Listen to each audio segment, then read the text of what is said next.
I wanted to talk about a couple of articles that I saw about preparing for an economic collapse. When I see stuff like this, it's just a little bit, I don't know, I don't want to say ridiculous because they're fairly good points for the most part, but they're points that you could use for name your disaster scenario, right?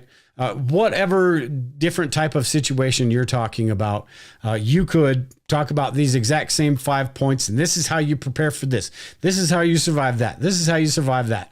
So I've got another one that goes into a little bit more detail about these things, but in this one, it's talking about stockpiling essentials. Okay, I mean, that makes sense. I think it goes a lot deeper into that as far as you better start now and start building things up because it just seems like things are ratcheting up and ratcheting up the longer we go into this stuff. Learn self-sufficiency skills. I think that's a general preparedness thing, right?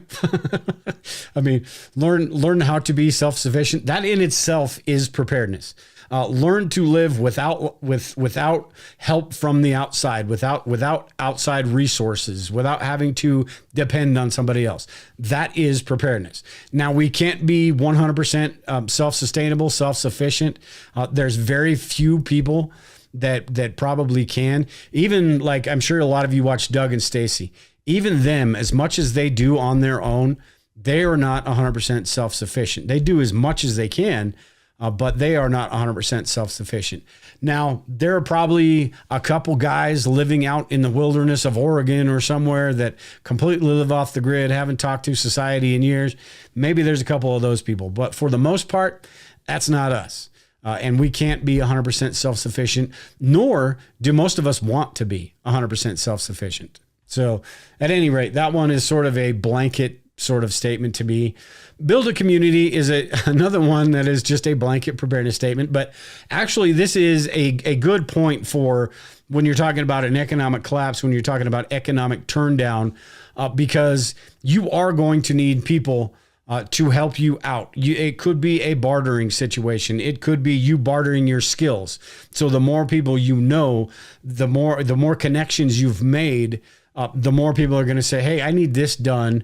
I'll bet you I can get a hold of Dale or somebody and get this done and give them, a couple dozen eggs or something like that. So the more community you have, the more in your network that you have, the better that, the more opportunities you're going to give yourself when something does get bad. Protect your assets. Again, that is, I guess that's not a blanket statement on preparedness, but during an economic collapse, assets such as cash, stocks, bonds may become worthless. It's important to protect your assets by investing in intangibles, which is true. Gold and silver, hear about it all the time. Easier said than done when it comes to gold. But I think also tangible assets are food storage. When it comes to preparedness, I think tangible assets are food storage or the supplies for food storage. Say it's a canning kit, it's a All-American, the canner, All-American canner, things like that. Those are hard assets that I think would benefit you in a situation like that. But the food storage, gold and silver, I get that. You want to protect your wealth. But at the same time, you want to be able to get through some sort of economic crisis as well. And I think that goes to having the food because you think about an economic crisis. You've got, probably you're looking at maybe a job loss. You're looking at a lot of companies shutting down, banks closing left and right these days. You've got all of those things happening. So food in itself could be a valuable commodity just for you and not necessarily for the people that didn't have the foresight to go get it. But if you have 6 months, a year's worth of food stored, right? You've got that time frame where you can take that little bit of money you have and pay the electric bill or pay these other bills because you don't have to worry about putting food on the table for Junior and your daughter or whoever. I can't think of a girl name right now. Junior and Mary. I don't know if Mary works or not. Doesn't sound like a little girl name. But you don't have to worry about putting food on the table. You can pay the light bills. You can pay the mortgage. That's going to be the big one. And that's a big one for a lot of us, me included, is the banks aren't, because we get into some sort of financial crisis, whether it's a complete collapse or not, the banks aren't going to care. The banks are going to come take their stuff, just like they did in the Great Depression. They are going to come take their stuff. But at any rate, I spent way too much damn time on this one article. What I did want to talk about was this article, Preparing for an Economic Collapse. Come on, man.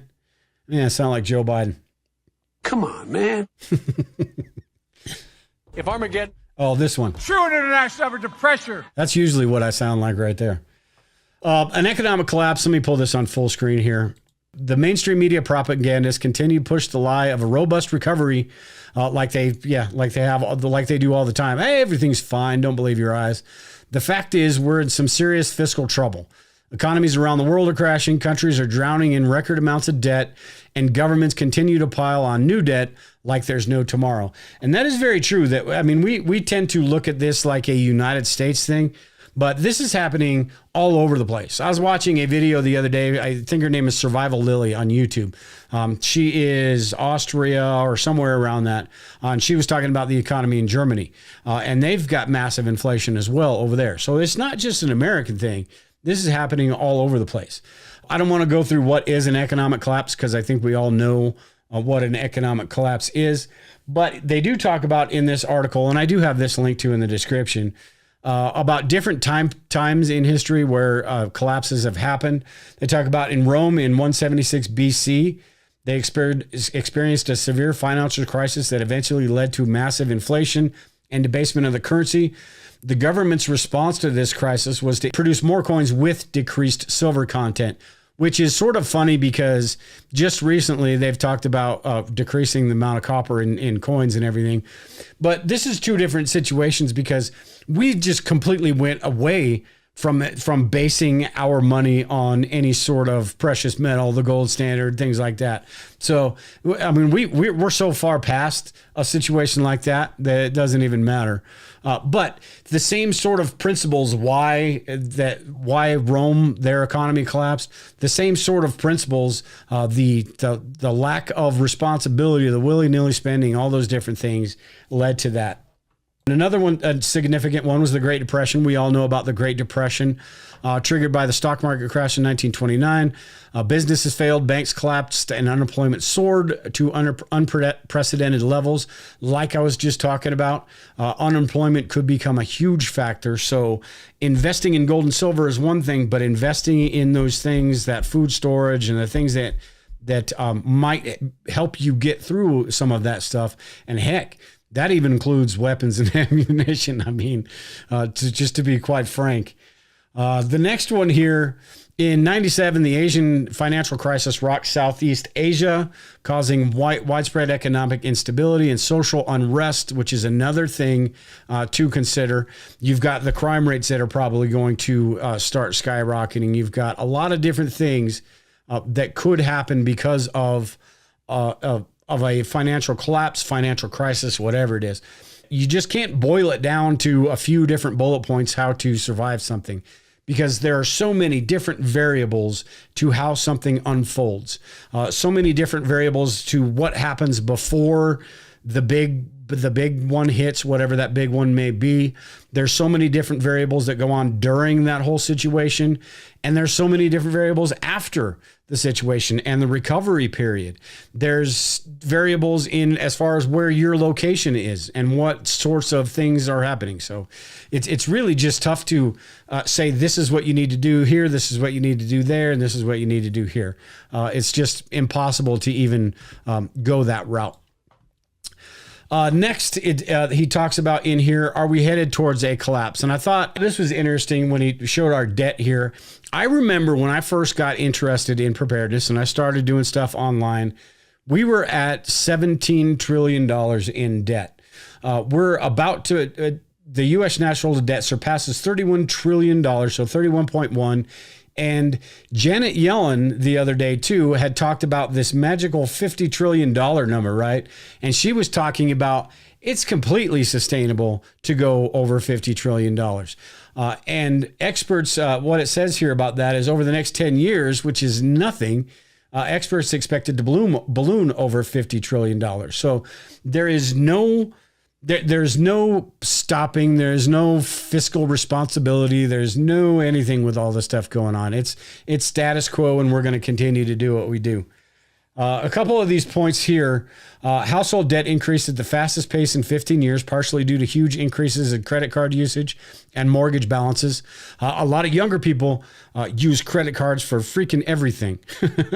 And on top of that, with the pandemic and all of these other things going on, there was a point where when people couldn't go to work and do those things, there was a point where people had no other choice but to put things on credit. So I sort of understand why that is. Real quick, I don't know what this comment is, but it says my name at the beginning. So I'm going to read it here. Jammer Waste WV Dale, thoughts on how people will act this time around compared to the Great Depression? Morally, I mean, that is a fantastic question because back then, you think about how that was a fantastic question. Back then, society wasn't at each other's throats and so pitched against each other like they are these days. Society, I think, and maybe this is just my myopic kind of view of the way things were back then, but they were more willing to help each other out.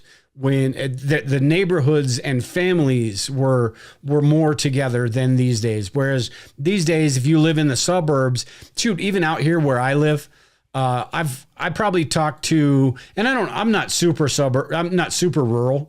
I've got neighbors. They're a little bit far away, but they're not so far away I can't talk to them. But I probably talked to 2 or 3 of them.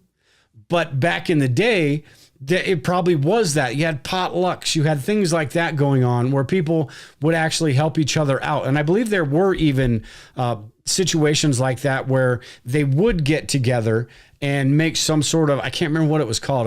I'm drawing a blank here, but it would be some sort of a potluck type situation where they would feed people. These days, I know there would be churches doing things like that. I know there would be organizations set up to try to help as much as possible, but I just don't think that would happen as much. And then on the bad side of things, that criminal activity, I think that would be even worse. You look at the way society is these days compared to the way it was 30, 40 years ago. It's really, it's on an everyday basis, on a regular day, things are bad. When things get that bad and, people feel entitled the way people feel entitled to these days in the United States, they're going to feel justified in going and getting something. And that is, I think, a product of where we are as Americans and even westernized countries, because we feel entitled to all this stuff. Life has been so good here, and we've had basically everything we've wanted in our lifetimes. We've seen things get really great as far as technology is concerned and really bad as far as society is concerned for the most part, other than the racial stuff and the country growing. That's gotten fantastic, but it's fallen apart otherwise society-wise. But you think back to back then where there was that crime and that violence, but it wasn't, anything like it is these days. So I definitely think it could be far worse than what it was back then at that point. Plus the fact, not even just the difference in society these days, the government, and we've grown so big, and so everything has just gotten so large scale. The sort of like the bigger you are, the harder you fall type situation, right? We've gotten so big now, whereas back then we were sort of just getting our feet wet as far as a country, right after the First World War, right before the Second World War, but wasn't anything like it is now. And the spending that we do around the world, that's another thing as far as an economic collapse goes. It wouldn't, with things being so globally these days, I don't know that it would just be us. And I think that other countries could affect what our economy is doing. So it's all sort of intertwined with each other. And that just could be, there's just massive room for something to go really bad. Now, I don't know. I'm not one of these economists that are behind the scenes pulling the strings and figuring out all the different things they do. You hear from some people talking about how, government, the way government handles money is different than business. This and that. I don't know. I'm not an economist. I know my budget and I know what my credit cards, and I know how to pay my bills. And you would think that a government that knew how to do that as well would be good, but evidently that doesn't matter too much. We just need to raise the debt ceiling and keep on spending. That's the way to get out of this stuff. At any rate, back to this article real quick. Credit card balances rose more than 15% in 2021, which was right after the pandemic and everything. Where does it say? Somewhere in here it talked about the unfunded liabilities and all that stuff. Estimates put the real number somewhere between 222 and 250 trillion when you factor in unfunded liabilities like Social Security, Medicare, and government pension plans, and all those different things. So I just don't see how something isn't inevitable at some point. Does that mean it happens this year? I don't know. I mean, something could happen this year. Like 2008 was a big deal for a lot of people. Didn't really affect me much. Could be something like that. Even the Depression affected quite a few people, but it didn't affect everybody. Usually the people that, were on top and had good jobs and stuff like that, they didn't get affected much, but it didn't affect everybody. So it's one of those variables. Like I said, the scale, the magnitude of how something goes down. If it continues going the route that it's going, at the very least, it's going to be a pain in the butt to pay your bills for a lot of people. Pay your bills, get food at the grocery store. It frustrates me every time I go to the store now because things are so expensive. And they're a little bit less expensive than they were a year ago, but they're still more expensive than they were 2 years ago or 6 months ago. And it's really frustrating. And I think that's how inflation works, is they push it way up.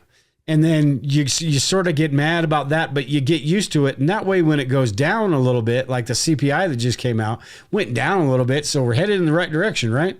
It's still freaking high. But when those prices come down a little bit, you feel that, okay, that's a little bit better. But it's still that much more higher than it was a year ago. Gas prices is something I think about. I went and saw the other day, it was $3.21 at the gas pump. And I thought, wow, I better get some gas while it's that low. But you think about it, because it was so high and you're like, hey, it's really low. But when you think about it, it was close to $2 a gallon not long ago. So, I mean, we just get accustomed to it. It's the frog in the boiling pot of water. Eventually you get used to the fact that the water is hotter than hell and your skin is blistering, but it doesn't feel too bad. I'm still okay. At any rate, I think, the whole economic crisis thing is something that I think there are going to be hard times ahead. I don't know exactly what that looks like this coming year and even the next 2 years or so, because I just don't. There's got to be at some point something's got to give, right? You would think. Of course, I've been saying that for 10 years, so. I mean, who knows? But at some point, something's got to give, whether it completely changes, everything gets turned around, or everything just goes to crap. Maybe it goes to crap in China and, India or somewhere else, and that leads us to a domino effect. Maybe Europe starts to fall apart, and that leads to a domino effect. I mean, I just don't know, but I know that it just doesn't seem sustainable to me. And maybe that is my skeptical brain, my prepper brain that is just waiting for this stuff to happen. But that's one of those things. I'm just preparing as much as I can to, withstand as much as possible a situation like that.